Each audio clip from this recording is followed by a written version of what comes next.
So I had a short career in an advertising agency, and I was destined for a career in advertising design and commercial art. Once I got a job in one of the biggest ad agencies in the world in Detroit, where I was born and raised, and I saw what a dead end it was creative-wise. I got out and I sailed to Europe in 1962 on the Queen Elizabeth, and I ended up in a small studio in Paris studying mime with a man named Etienne Decroux. And if any of you have seen the film The Children of Paradise, he plays the theater director in that film. I spent 4 years with Decroux, 7 years in Paris, but for years I stood in front of a mirror and I learned how to move my head. So I learned that there are 3 sorts of movements for the head, and this is called the translation. My head can translate left and right and forward and back. So notice I'm not tilting my head at all. I'm not doing this at all. And I'm not rotating my head as the average person would when I go off center. This is called the translation. This is a rotation. And I rotate my head and I don't confound it with an inclination. I can incline my head. I don't involve my neck. And I can incline my head left and right and forward and back. Okay? And then I can combine these movements. 1, 2, 3, 3, 2, 1.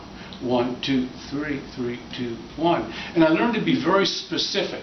And I learned the language of the body, just as we have this language that we speak with. I learned the language of the body to be expressive. And of course, all of this is towards an expression. We don't learn these movements just to learn them. We learn them because we want to tell a story. And once you get on stage, you can't afford to move as you do in real life. You have to get out of what I call the cafe mode. Even right now, I'm not in cafe mode. I don't speak like this when I'm sitting with you at the cafe. So we want to learn this language so once I get on stage, I can tell you a story. And we want to tell it with clarity and simplicity and economy. And I'm going to do a gesture for you. I'm going to point at you and I'm going to say a line. And the line is going to be, "It's your fault." And I'm going to do it 2 different ways. And you're all going to tell me which one looks stronger and more threatening. So if I go, "It's your fault," "It's your fault," which one's stronger? Want to see it again? Yeah. Okay. "It's your fault. It's your fault." Which one's stronger? First one. Okay, I've done that for tens of thousands of people. Everybody says the same thing. It's the same. And you're all right. The first one is stronger. Now, you don't have to know why, but all you have to do is know that you get the whoosh that's stronger. So I'm the doctor. I have to look at the student who wants to be strong, and they're going, "It's your fault," and it's weak. And why is it weak? Thank you very much. The elbow. So I could go, "It's your fault," that's weak. Or I could go, "It's your fault," that's weaker. So the gesture when I go, "It's your fault," because my hand is in the center of my body, it's the heart zone. Gestures want to be generally around the heart zone. And I keep my elbow in. So the presence of my body can go right to this fingertip, and when I'm pointing, this is making the point, but the presence of my body is behind it. If I go like this is like a little pinprick in the balloon, all the energy escapes. If I take my hand off center, it's even worse. So this happens all the time when people have their hearts in the right place, but they don't know their language. They're seeing the language on the stage, and they're going, "It's your fault," and they're like a 12-year-old. Who's saying, "I'm going to get you," and they have no power. They're totally vulnerable. It's your fault. So you have to learn your language. You have to learn the simplicity. So when I began writing, because I felt, I didn't write because I wanted to write. I just got fascinated by the subject, and it just kind of grabbed me. And I said, "Well, I got to write something." And then I just began taking all these things I'd learned from what you see, movement and expression, and putting it into my writing and learning how to take a sentence and an idea and take a thought and put it into a sentence that has a flow, has a rhythm, has a beginning, has an end, just like a gesture. If I say, "It's your fault," like an experienced person on stage, and this is the same thing. I watched the other day Murray Pariah. Do we all know Murray Pariah? Thank God for YouTube. Go on YouTube and watch Murray. He's a world-class pianist. We know Glenn Gould. Yeah.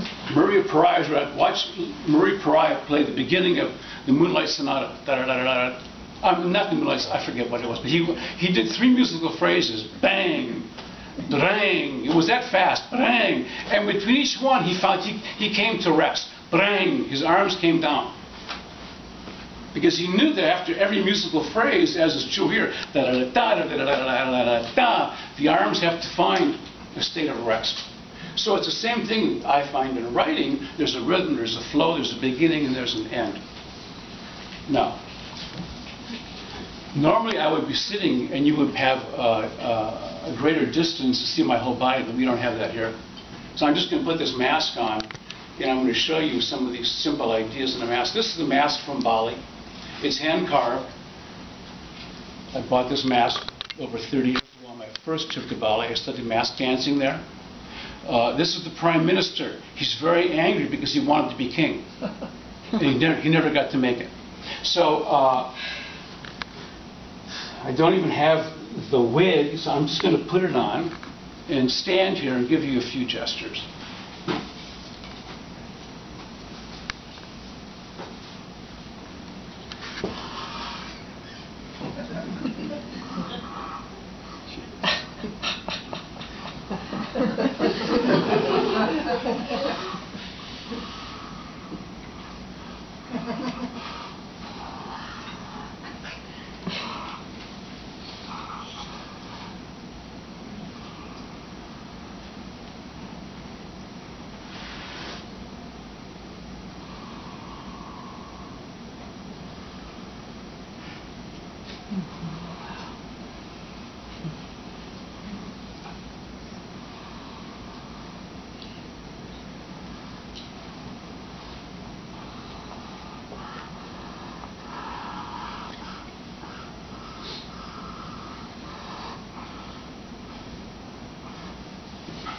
So,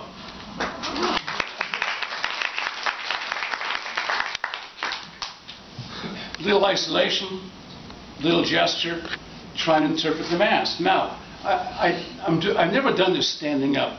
Was there any sadness there? Yeah. I've never done it standing up. Yeah, worked very well. Okay, good. So, now, if you went into the mask store and you wanted a sad mask, and that was on the wall, you wouldn't take that down. Right? But who knew the mask had that sadness? Well, you have to work with it, and you see the sadness is there. Okay? So, in the same sense,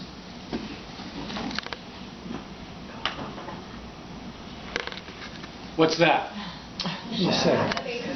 Okay.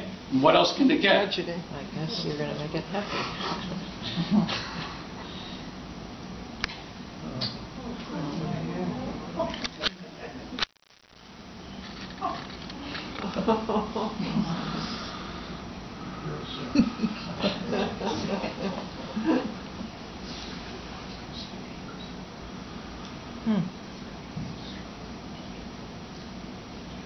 Wow.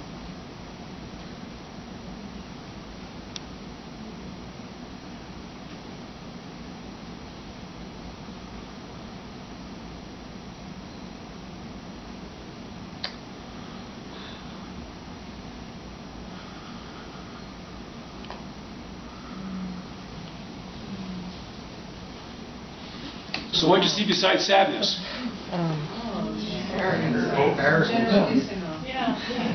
Who would have thought? Who would have thought? So you have to explore the mask, find that other emotion. Not all masks have the ability to go the other side and have an expression which is totally opposite from what the mask has in its primary character. But the thing is to have the language to be able to translate that emotion of the mask. Now, in my classes, we work a lot with language and speaking. And we work, one of the things we work with is Jabberwocky. 'Twas brillig, and the slithy toes did gyre and gimble in the wabe. All mimsy were the boragos, and the mome raths or grave. By Lewis Carroll. We take this nonsense poem and we try and invest it with meaning. It's so difficult to get people out of cafe speech. And usually we're working in small spaces, so it's more difficult. So I've been working with people like this, and part of my learning how to write from learning how to move my body and learning how to be a physical actor and creating pieces with meaning and story, is knowing how to listen. And as an artist in any medium, it's not spoken about very much, but you're into what I call deep listening, whether you're aware of it or not. And I'll give you an example. In working with people, those first lines of Jabberwocky, I'll ask them after a while, well, take that, the first two lines I just did, "'Twas brillig, and the slithy toves did gyre and gimble in the wabe. All mimsy were the borogoves, and the momraths of grabe." And keep that rhythm, because you really have to get a sense of rhythm in the musicality of the phrase. And exchange those words now with sense words rather than nonsense. So myself, I took "'Twas brillig," and and I came up with, "It was a beautiful night, and all the pretty horses ran down to the sea. The little boys sat on the hillside with their slingshots, all giggling away, tee-hee, tee-hee, tee-hee." I thought, whoa, that's interesting. Ooh, that was interesting. And I just kind of listened. And I listened. And over the next day or so, this is what was spoken to me. I'm trying to learn it all by heart. But at my age, I got about 3 memory cells left. "It was a beautiful night, and all the pretty horses ran down to the sea. The little boys sat on the hillside with their slingshots all giggling away, tee-hee, tee-hee, tee-hee.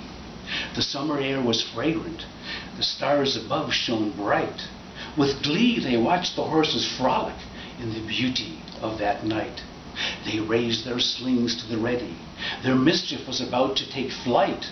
But the boys took aim as little boys would, with no mind of what was in sight. They let loose their pebbles, they flew through the air, but they didn't get very far, for they hit their own chum's derriere. Ooh, ew, they cried as they tumbled down the hill. We only wanted some fun, but my, we got more than our fill. Just then the wind began to howl. The earth began to shake. A great voice roared out from who knows where. The boys began to quake. You nasty little cretins, you creepy crawly bugs, I should squash you like a gnat, but instead, I'll give you a big hug. The wind reached out and swooped the boys up high. They knew not where they were as they went hurtling through the sky. Head over heels, they flopped and they tossed. Oh, me, oh my, they thought, surely we're lost. Crying out for their mommies and wishing for home, they looked so far, the earth looked so far away, they felt oh so alone. And just about when they thought they were dead, do you know where they landed? Right in their own bed. Under their covers, all warm and snug, they fell into a dream like a cozy little bug. And as they slept, a voice came near. No more than a whisper, it said, "My little dear." The wind and the trees, the heavens and the seas, they're all of a piece made up of you and me. Those pretty little horses you are about to harm, don't you know they hold the magic of a charm? If you hurt them, you hurt thee, because we're all one. Now do you see? So sleep the sleep of a gentle night, and when you awake, everything will be all right.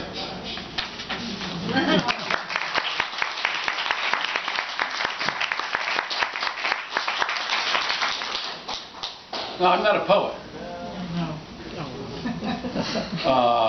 And that's what I call, for me, an interstitial in my life, in the middle of many of the things that I do. And sometimes things possess you, and it's like falling in love for a moment, when you lose reason and you just... But I think back to all those hours I stood in that basement of a little, it was a converted coal bin in the suburbs of Paris. I don't know how to do this.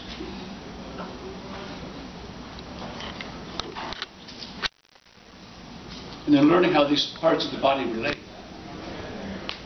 5 minutes. Okay. Let me take another mask for you, just for the heck of it. This is a mask I carved out of redwood. Carving a mask is an extraordinary experience because for a man, it's the closest thing you can do to actually giving life to a human.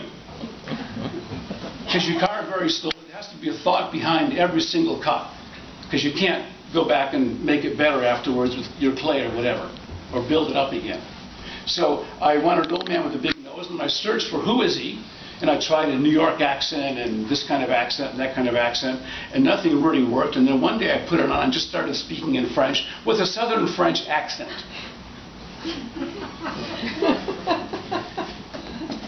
And all of a sudden, in an instant, I knew who he was. And I knew that his name was Dopo and that he was a retired clown, born and raised in Marseille. His parents are from Italy. He had a long history as a circus clown, and he was retired.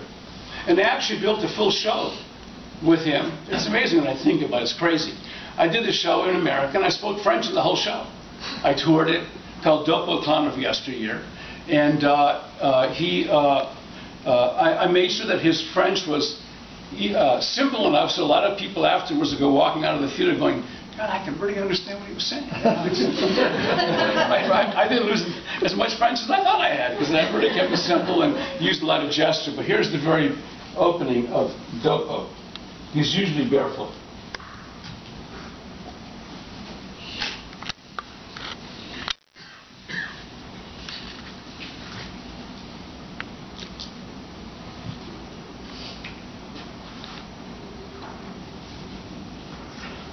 Les jolies femmes, je les vois partout. Quand elles me regardent, je ne sais pas quoi. Oh, regardez-moi tout ce monde là, merci c'est quand même. Bonjour messieurs, dames, comment allez-vous là? Moi je suis... moi je m'appelle Dopo. Ah, ça c'est mon nom, Dopo. Ah, quoi, vous ne comprenez pas. Alors, je vais vous faire, alors, regardez ça. Alors, vous là, vous avez le Do. Ça, c'est le Do. Et puis là, ça, c'est la peau. Et vous prenez le Do, vous prenez le peau, vous mettez les deux ensemble, là, schlac, bon, comme ça. Ça, c'est Dopo. Ça, c'est moi.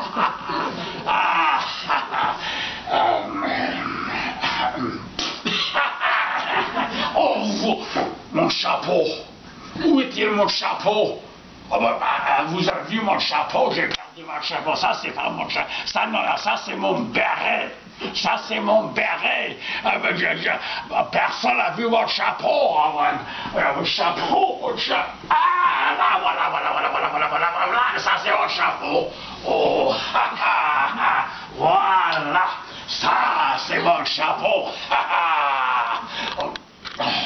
Attendez, j'ai une idée. Je vais mettre mon chapeau. Je reviens. Tata. Attendez, bougez pas. Ah, ça, c'est bat. Alors, 1, 2, 3. Tata.